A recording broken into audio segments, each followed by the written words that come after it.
Did you know the founder of Pennsylvania was repeatedly arrested and jailed for his religious beliefs, and that this is why William Penn founded Pennsylvania, one of the first American colonies built on religious liberty? Here is part 4 of his incredible true story. After being jailed and harassed in England for his Quaker faith, William Penn knew firsthand the cruelty that comes from joining church and state. By 1680, more than 10,000 Quakers had been imprisoned by the King of England, who was also head of the church. Hundreds died from torture and mistreatment in jail. Penn believed religion was deeply personal, and that government had no right to compel the conscience.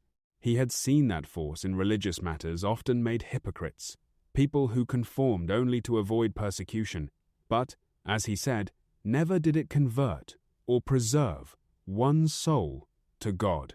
Penn argued that even if someone's beliefs were wrong, coercion was still unjustified.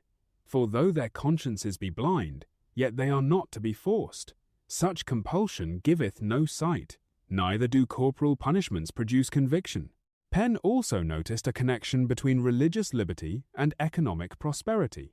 In his book, The Great Case of Liberty of Conscience, once more debated and defended, he argued that Holland's prosperity was tied to its religious tolerance.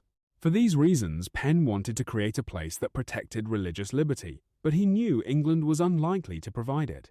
By then, he had reconciled with his father, Sir William Penn, who had once opposed his son's Quaker faith.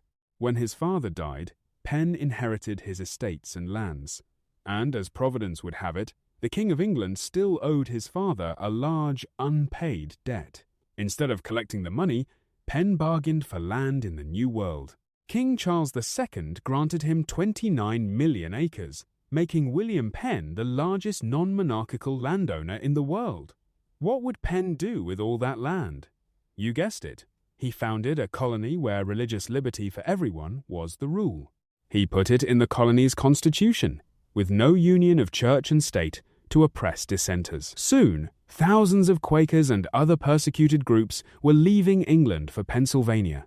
Penn even established a unique relationship with Native Americans in Pennsylvania, treating them with dignity and negotiating treaties rather than seizing land and guaranteeing civil rights and freedom of worship for everyone. Soon, Pennsylvania was the most popular colony, and no wonder.